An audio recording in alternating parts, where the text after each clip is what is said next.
भला है बुरा है, सॉरी सॉरी एक सेकंड। भला है बुरा है जैसा भी है, मेरा पति मेरा देवता है। हे गाइस व्हाट्सअप, स्वागत है आप सभी का हमारे यूट्यूब चैनल में। गाइस ये हमको क्या ही बताएं, हम आपको क्या ही बताएं, ये हमको फिर से स्क्रिप्ट दे दिए हैं गाइस, और उस स्क्रिप्ट के हिसाब से अब हमको इनकी तारीफ़ करना है गाइस।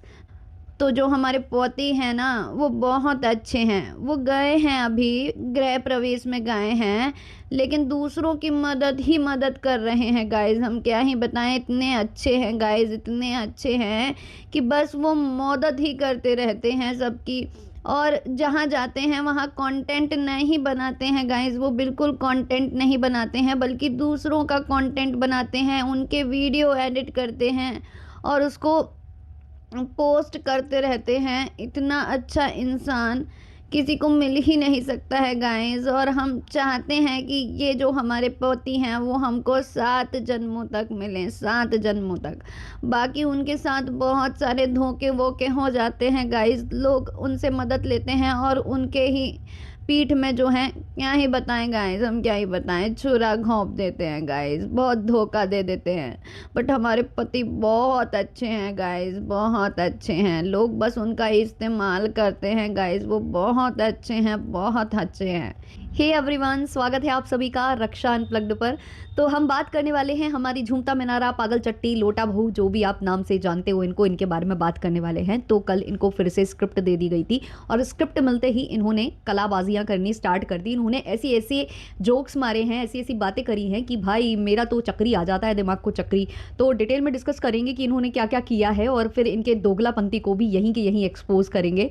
लेकिन शुरू करेंगे उससे पहले लाइक शेयर सब्सक्राइब ये सब कर देना अगर आपको मेरे पॉडकास्ट पसंद आते हैं तो। बाकी कुर्ती माइक वगैरह सबका लिंक मैं टैग करके रखती हूँ, रिंग लाइट वगैरह सबका मैं टैग करके रखती हूँ, विजिट करना। मैं एक बात बोलना चाहूँगी कि ये जो कुर्ती है ना, इतनी सारी मैंने कुर्ती ऑनलाइन ऑर्डर की है लेकिन ये वाली सबसे सबसे बेस्ट है। मतलब कंफर्ट के मामले में, मतलब इतनी सॉफ्ट है, इतना मतलब मटेरियल इसका अच्छा है ना, फैब्रिक इतना ज़्यादा अच्छा है कि जब इसको पहनो ना तो मज़ा ही आ जाता है। और कैमरे पर ये जैसी दिख रही है ना उससे कहीं ज़्यादा अच्छी ये सामने से देखने में लगती है। तो अगर आप चाहो तो इसको बाय कर सकते हो। चलिए स्टार्ट करते हैं पॉडकास्ट। तो सबसे पहले जो हमारी झूमता मीनारा हैं, जो हमारी पागल चट्टी लोटा बहू हैं, इनका कहना है कि इनके पति देव इतने अच्छे हैं, इतने अच्छे हैं कि सबकी मदद करते हैं, सबका कंटेंट बना बना कर एडिट कर करके दे देते हैं, लेकिन इनको मिलता है धोखा। धोखा धोखा कहाँ से मिला इनको? मतलब इन्होंने कभी भाई का तो कंटेंट एडिट वेडिट करके डाला नहीं है, तो भाई को तो ये टॉन्ट होगा नहीं। माता जी को लेकर इन्होंने आगे स्पष्टीकरण दे दिया है, तो माता जी को लेकर भी ये नहीं है।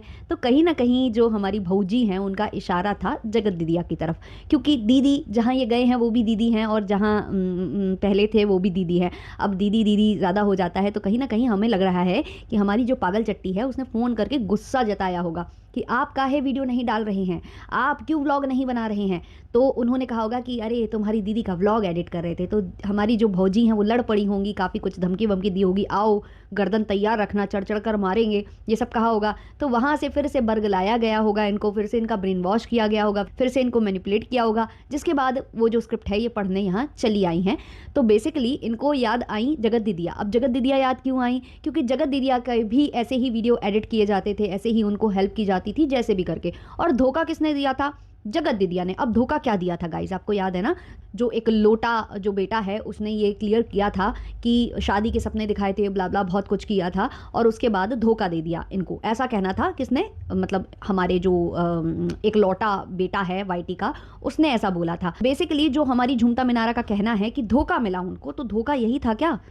मतलब इस धोखे से तो आपको खुश होना चाहिए था, इसको तो आपको जिक्र ही नहीं करना चाहिए था, इसके लिए तो आपको शत शत बार थैंक यू बोलना चाहिए था जगत दीदिया को कि अच्छा हुआ कि ऐसा धोखा तुमने दिया था। बट ये कह रही है धोखा दिया था, मतलब कि हमारी जो झूमता मीनारा हैं वो पूरी तरीके से तैयार बैठी थी, बिल्कुल सच सवर कर कि भाई मैं बनूंगी घायल मलिक, मेरे पति बनेंगे फरमान मलिक 2.0, और वहाँ से जो है जगत दीदिया आएंगी जो है प्रीति का मलिक बन के। इस चीज़ के लिए ये लोग तैयार बैठे हुए थे और इस चीज़ के लिए खुश थे ये लोग कि ये चीज़ होने वाली है। स्पेशली जो हमारी भौजी हैं वो शायद बहुत ज़्यादा तैयार थी इस चीज़ को लेकर, क्योंकि उनके घर में जो चकाचौंध ये देखते हैं वही चकाचौंध इनको ये सपने दिखाए गए होंगे। उस टाइम पर भी मैनिपुलेट किया गया होगा कि ऐसा ही अपने घर में भी होगा, जैसा फरमान मलिक के यहाँ सब कुछ हरा हरा है, सब सब कुछ बहुत ही अच्छा है, वैसा हमारे घर में भी होगा। तो कहीं ना कहीं हमारी जो भौजी हैं उस चीज़ के लिए तैयार थी, और इसलिए वो इस चीज़ को धोखा मानती हैं, इस चीज़ को अपने ऊपर उपकार नहीं मानती हैं कि जो धोखा जगत दीदिया ने दिया उसके वजह से मुझे मेरा पति मिल गया, इसको वो धोखा मान रही हैं। इसका मतलब कि इनको इस चीज़ से दुख है कि जो जगत दीदिया ने इनके पति के साथ किया, वो काश शादी कर लेती तो ये बहुत ज़्यादा खुशी खुशी जो है फरमान मलिक 2.0 या मलिक 2.0 बन के ये रहते यहाँ पर वाईटी के ऊपर। तो बेसिकली ये चाह रही थी शायद ये। तो आप लोग बताना कि हमारी भौजी क्या चाह रही थी। इसके बाद उन्होंने और भी बहुत सारी बातें की हैं कि मतलब लोग आते हैं किसी के घर, कोई भी अवसर होता है तो लोग आकर बहुत सारा कंटेंट बना लेते हैं और अपना अपना कंटेंट डाले जाते हैं, लेकिन हमारे पति ऐसा नहीं करते। याद रहता है कुछ कि नहीं रहता है। कितने सारे इवेंट्स हुए हैं खुद आपके घर में, इवन आप तो छोड़ो फरमान मलिक का जिक्र हो रहा है तो फरमान मलिक के घर में भी बहुत सारे इवेंट्स हुए हैं। तो जब आपको बुलाया गया तो आप अभी जब जगराते में गए थे तो पहले व्लॉग तो आपने छाप दिया था, पहले व्लॉग तो आप डाल दिए थे और डालकर व्लॉग भाग भूग लिए थे वहाँ से, क्योंकि वो कुछ लोग आए थे जिनसे आप सामना नहीं कर पा रहे थे तो आप भाग लिए थे वहाँ से। तो सबसे पहले तो वहाँ पर आपने व्लॉग डाला, वहाँ पर कौन सी मदद की थी आपने, जाकर जगराते के लिए वहाँ पर अपने तैयारियाँ बिछाई थी या कुछ उनका वीडियो एडिट करके पोस्ट किया था, क्या किया था आपने? कुछ नहीं किया था। उनका लाइव ज़रूर हुआ था रात में, लेकिन इन्होंने पहले सारा कुछ जो भी था इन्होंने वीडियो डाल दिया था। अब अगर घर की बात करें, इनके खुद के घर की बात करें, तो जब छोटा भाई कोई भी कार्यक्रम करता है, चाहे उसकी पत्नी का जन्मदिन हो, चाहे जो है इनकी पत्नी की गोद भराई हो छोटे वाले की, हर बार इन्होंने ज़्यादा वीडियो डाले हैं और हर बार पहले डालने की कोशिश की है और ज़्यादा वीडियो डालने की कोशिश की है। इवन वहाँ पर भी पूरी लाइमलाइट इन्होंने छीनी है और छीनने के बाद सुनाया भी है ऑन कैमरा कि इसकी पत्नी का जन्मदिन था, व्यूज़ हमारे ज़्यादा आ गए। तो ये तो सुनाया है इन्होंने, खुद खुल्लम खुल्ला सुनाया है। बल्कि उस बेचारे का तो मोबाइल आईफोन वगैरह पुराना कोई खो गया था जो कि दोबारा मिल नहीं रहा था उसको। तो उस टाइम पर ये अपनी वाहवाही गिना रहे थे कि देखो हमें ज़्यादा व्यूज़ आ गए। विदेश में बैठे थे, वहाँ से भाग कर आए थे, और विदेश में भी जब बैठे हुए थे तब जब वो फेमस हुआ था ना, सामूहिक हनीमून के नाम से जो इनका एक ट्रिप फेमस हुआ था, उस ट्रिप की बात कर रही हूँ मैं। तो उधर पर जब ये गए थे तब इन्होंने किसी और का भी कॉन्टेंट रिवील कर दिया था, किसी और के बारे में भी बता दिया था कि वो प्रेग्नेंट है, जल्द ही वहाँ पर बच्चा आने वाला है, तो वो भी बता दिया था। तो कंटेंट खाने में तो उस्ताद हैं आपके पतिदेव। केवल दीदियों के साथ उनका थोड़ा अलग व्यवहार है, बीवी के संग भी नहीं, सिर्फ दीदी के संग अच्छा व्यवहार है। तो अभी भाई सोच समझ कर चलना, कल को ये मत कहना उपकार करने गए थे और जुल्फों में लहर गए और पता नहीं कहे कहे में लहर गए, है ना, लहराते चले गए, तो ये मत कह देना अभी। तो हर वक्त तो कंटेंट आपका पति छीनता आया है। इवन गोद भराई में भी आप लोगों ने मिलकर उसका कंटेंट ज़्यादा खा लिया था।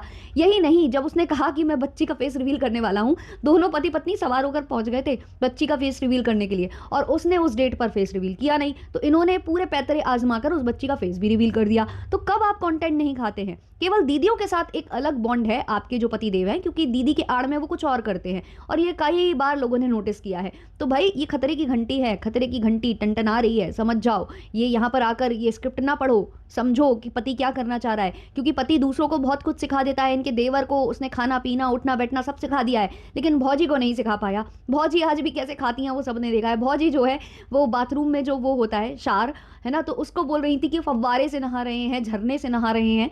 तो ये सब आपको कब सिखाएंगे आपके पतिदेव? और 7 जन्मों की तो बात कतई ना करो आप, क्योंकि इसी जन्म में वो बंदा जो है आपके साथ निभाने को तैयार नहीं है, तो बाकी 7 जन्म की तो आप छोड़ ही दो, बाकी जो और बचे 6 जन्म है उनको छोड़ दो।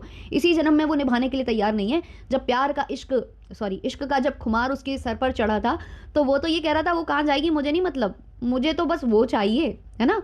तो आप थोड़ा सा ना अपने पति से थोड़ा सा हटकर कभी कभी रिएक्शन चैनल सुना करो, समझा करो, और क्या हो रहा है आपके साथ वो जाना करो, है ना, क्योंकि आपको तो वैसे समझ में आने से रहा। और तो और इनका कहना है कि इनके पति से एक बार गलती हो गई, पर वो मतलब बहुत सीधे साधे हैं, भोले भाले हैं, और जो गलती उनसे हुई, मतलब बेसिकली सब लोग ऐसे ही होते हैं।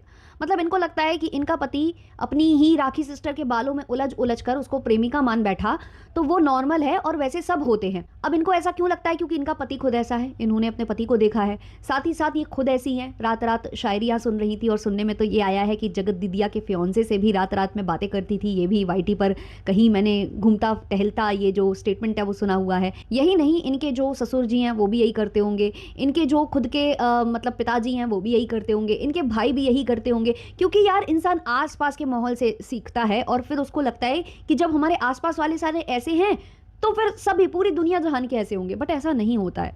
आपके आसपास के लोग ऐसे हैं, आपके पिताजी ऐसे हैं, आपके ससुर जी ऐसे हैं, या आपके शायद देवर को भी आप कहना चाह रही होगी कि सभी ऐसे हैं, तो देवर होंगे आपके ऐसे, या बहुत सारे लोग होंगे जिन जिनको आपने आसपास अपने इर्द गिर्द देखा होगा, क्योंकि आप एक कुएं के अंदर ही निवास करती हो, कुएं की आप मेढक हो, है ना। तो उसमें आपको ऐसा लगता है जैसे आपको लगता है कि आप बहुत बड़ी सेलिब्रिटी हो, है ना। तो वो भी आपको इसीलिए ही लगता है क्योंकि आप उसी कुएं का हिस्सा हो। तो आपके इर्द गिर्द सारा माहौल ऐसा है, तो बाहर ऐसा होगा ये ज़रूरी नहीं है, ऐसा ज़रूरी नहीं होता है। थोड़ा समझो इस बात को। बाकी गाइज आप लोगों को पता है कि हमारे जो एक लोटा बेटा हैं वो कुछ भी करते हैं तो बिना भाई अपना फ़ायदा देखे हुए नहीं करते हैं। उनको पता है कि कहाँ से हमें फ़ायदा मिलने वाला है और कहाँ से क्या मिलने वाला है। तो यहाँ पर भी उन्होंने कोई कहानी गढ़ी होगी, कुछ तो सोचा होगा। अब जैसे ये वीडियो नहीं डाल पा रहे तो पत्नी से अपनी तारीफ़ें करवा रहे हैं, तो ये भी इनका एक ना एक कॉन्टेंट है। तो ये कुछ भी करने जाते हैं लॉस में कभी नहीं जाते हैं, हमेशा ये अपना फ़ायदा ही देखते हैं। तो इधर भी इन्होंने कोई ना कोई फ़ायदा ज़रूर देखा होगा, आज नहीं तो आपको कुछ आने वाले दिनों में यहाँ से भी जो फ़ायदा इनको मिलने वाला है वो दिख जाएगा, और आप समझ जाओगे कि ये जो परोपकार है ये ऐसे हो रहा था या कैसे हो रहा था। जैसे कि जब ये सामूहिक वाले में गए हुए थे तो वहाँ पर भी इन्होंने जो कपल से दोस्ती की थी तो उससे भी बाद में फ़ायदा निकलवा लिया था। उससे भी बैठकर जो है ये डोनेशन का काम कर रहे थे, जो विकी डोनर है ये दोनों बन रहे थे बैठकर एक लाइव में। तो ये सारी चीज़ें ना इसीलिए की जाती हैं कि काम आने पर, मतलब समय आने पर इनसे काम लिया जा सके। तो वो वाली बात है यहाँ पर बेसिकली, तो वो आपको आगे आने वाले वक्त में दिख जाएगी। बाकी हमारी जो लोटा बहू हैं, एक लोटा बहू हैं, उन्होंने ये भी बोला है कि जो हमारी सासू माँ हैं उनके लिए भी हमारे जो पतिदेव हैं वो परोपकार करते हैं। उनके भी घर में नेट नहीं था तो वीडियो डाल दिया था। तो मुझे जितना याद है कि बाद में ये इन्फॉर्म किया गया था कि माता जी ने सिर्फ कम्युनिटी डालने के लिए बोला था कि एक कम्युनिटी डाल दो, क्योंकि नेट की इशू था इनके घर में। तो उन्होंने कहा होगा कि एक पोस्ट डाल दो, बता दो ऑडियंस को कि कुछ कुछ प्रॉब्लम हो गई है। लेकिन इस बंदे ने बोला कि नहीं नहीं, मैं पोस्ट नहीं डालूंगा, मैं वीडियो डालूंगा। और उधर पर भी इसका टेढ़ा दिमाग ही काम कर रहा था, उधर पर भी इसका कुछ और दिमाग काम किया था। और वो दिमाग क्या था कि उस टाइम पर जो छोटा वाला बेटा है वो ये बोल रहा था कि हमारे पास जो है पासवर्ड हम चेंज कर रहे हैं, हमारा लॉगिन हो रहा है, कुछ एक्टिविटीज़ ऐसी हो रही है हमारे चैनल पर। तो पासवर्ड उस टाइम पर दिया गया था जो उनके पिताजी हैं उनको, तो ये दिखाने के लिए कि भाई लॉगिन हमारे मोबाइल तक भी आ गया है। और परोपकार परोपकार की इतनी बातें करती हैं लोटा बहू, तो मैं उनसे ये कहना चाहूंगी कि इतने परोपकारी आपके जो पति हैं तो वो केवल बहनों को लेकर परोपकारी क्यों हैं? वो केवल आपकी मित्रों को लेकर या दूसरे content creator, female content creators को लेकर ही परोपकारी क्यों हैं? आपकी माता जी का एडसेंस क्यों नहीं अलग कर देते हैं? वो क्यों नहीं उनका अकाउंट अलग कर देते हैं, जिससे कि छोटे वाले और आपके वाले से उनका जो संपर्क है, उनके अकाउंट का जो भी कनेक्शन है वो मिट जाए और वो खुद काम कर सके, खुद अर्न कर सके और खुद उनके अकाउंट में आए, खुद उनके जो है बैंक अकाउंट में आए और वो खुद उसको मैनेज कर सके। ये क्यों? इतना छोटा सा परोपकार यहाँ भी कर दीजिए थोड़ा सा, कि ये चीज़ भी हो जाए, एडसेंस अलग हो जाए, उनके अकाउंट में पैसा आने लग जाए। बहुत सारी चीज़ें हैं जो परोपकार के तौर पर की जा सकती हैं। और सबसे बड़ा परोपकार तो अपनी बहन पर कीजिए, अपनी बहन पर भी करवाइए, जिसके साथ ये सब जो आप लोग कर रहे हो, है ना, इतना भी नहीं करना होता है। जो आप अपने आसपास के जो भी लोग हैं जो कि नीडी हैं उनको पकड़ पकड़ कर आप लाते हो और उनसे काम लेते हो, ये परोपकार भी करो कि उनको भी बैठाल कर खिलाओ कभी, है ना, तब अच्छा लगेगा कि इसको बोलेंगे रियल परोपकार। ऐसा वाला परोपकार नहीं कि उनसे काम करवाओ और उनको अपनी अमीरी झाड़ते रहो और उनको हमेशा अपने नीचे दबा कर रखो। तो क्या है इस पर आपकी राय कमेंट सेक्शन में ज़रूर बताएं। मिलते हैं जल्दी नेक्स्ट वीडियो, नेक्स्ट पॉडकास्ट के संग। तब तक के लिए टाटा बाय बाय।